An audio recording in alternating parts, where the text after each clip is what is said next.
Good morning, I'm Leigh Sullivan from the University of Canberra and I'm here to discuss This Week in Politics with Michelle Grattan. Good morning, Michelle. Hi, Leigh. Earlier this week, Scott Morrison announced a review into family law, now claiming that there'd be no agenda for this review. The review is to be led by the Conservative Liberal Kevin Andrews and also Senator Pauline Hanson. Now, Hanson has come under fire for claiming that women are lying to the family court. So given that, can the Prime Minister's claim of no agenda for this review be maintained? This review, which will be done by a parliamentary committee, is really just a bone to Pauline Hanson. The government needs her vote in the Senate on its legislation, various items as they come up, and it wants her on side. She feels very strongly about this family law system issue, and so Scott Morrison and Matthias Cormann, who's the Senate negotiator, think it's a good idea to give her something to keep her happy. It's as simple as that. I think the review has a lot of downsides, and also that there's plenty of reports and earlier reviews around that any changes that need to be made in the family law system could be based on those. Yes, and on economic news, Australia's budget is effectively in balance.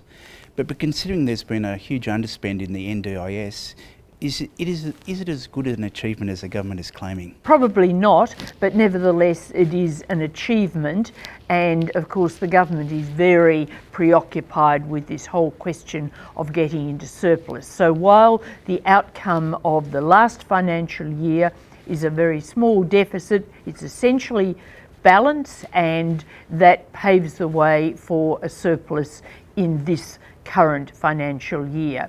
And of course we've seen that the government is very resistant to any calls that it should spend a bit of money to stimulate the economy, because it wants to actually get to that surplus and preserve it. There's been a further development also in the case of the Tamil family seeking asylum in Australia. A federal court judge recently granted the family a full hearing, which will allow them to remain in the country until the conclusion of the case. Now, the government maintains their strong stance against the family staying and has decided to keep them on Christmas Island.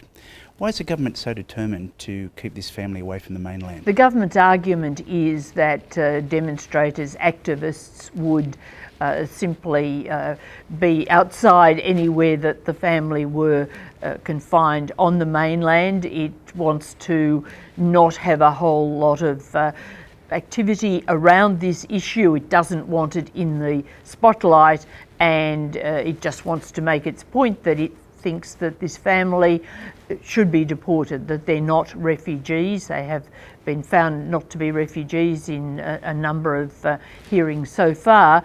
This case, of course, is concentrated on one of the children born in Australia. Both children were born in Australia, and it is quite surprising, I think, or unexpected, that the court has decided there should be a full hearing, but nevertheless the family once more get yet another chance to put their case, and they're very much hoping that against the odds they might win.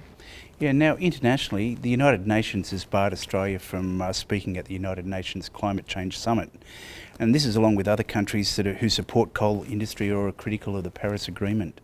This is a pretty firm stance by the United Nations. Do you think this will push Australia into the right direction? I don't think it'll change Australia's policy at all. The speaking slots have gone to countries which have plans that they're advancing and will be talking about at this day-long Leaders' Summit on Monday.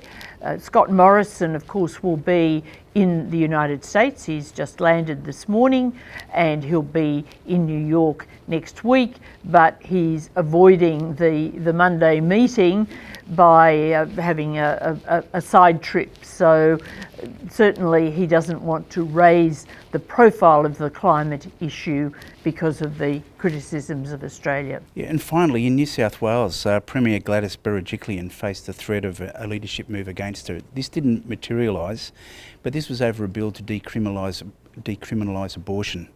Is this a case of a more conservative right wing of the Liberal Party throwing a tantrum because they didn't get their way? Well, yes, it is, absolutely, but it's also, I think, a sign of the right's wider discontent with the Premier and its desire to use any issue, and particularly this very emotive issue, to put pressure on her, and it would like her out, of course. It's quite remarkable when you consider that she won an election only a few months ago and that New South Wales is in a pretty good state, and yet she is under this sort of pressure. Now, she's obviously fended it off, and she'll need to show that she's somewhat more consultative, because they had the argument that although this is a free vote, that she should have taken more carriage of the issue, but I think that she does get the chance to